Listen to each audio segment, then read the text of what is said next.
Je pense que les données économiques publiées par le Bureau d'information du Conseil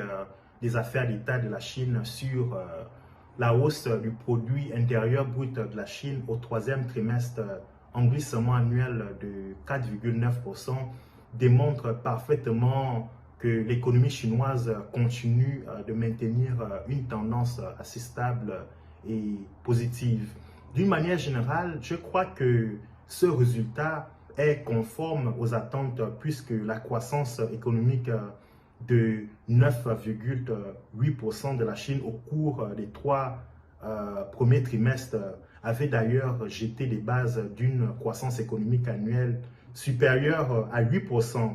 reflétant ainsi que les données économiques du troisième trimestre ont continué à maintenir une tendance de développement stable. Je pense également que les principales données économiques se situent à cet effet dans une fourchette assez raisonnable, tant du côté de l'offre que du côté de la demande. Nous constatons qu'un retour régulier a été à la normalisation. Du côté de l'offre, notamment la valeur ajoutée et la croissance de la production des produits de l'industrie primaire, secondaire et tertiaire se sont maintenus à des niveaux relativement élevés. L'approvisionnement en produits de première nécessité est abondante et la production de produits de haute technologie a fortement augmenté, reflétant ainsi une optimisation assez continue de la structure et l'amélioration de haute qualité de l'économie chinoise. Je pense qu'en regardant vers l'avenir, le temps du maintien d'une politique monétaire prudente chinoise devrait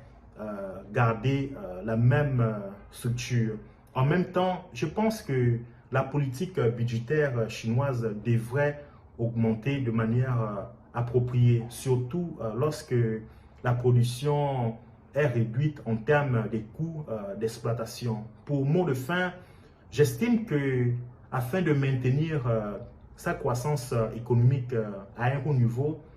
la Chine devrait continuer de soutenir le développement des petites et moyennes entreprises, investir dans des nouvelles technologies telles que l'intelligence artificielle, développer l'économie numérique, mettre un accent sur la résilience dans la chaîne d'approvisionnement en investissant encore plus sur la recherche des nouvelles technologies qui permettent de trouver des réponses assez effectives face à la COVID-19 qui continue d'ailleurs d'affecter plusieurs pays à travers le monde, mais également de faire face aux futures crises inattendues, notamment les crises économiques,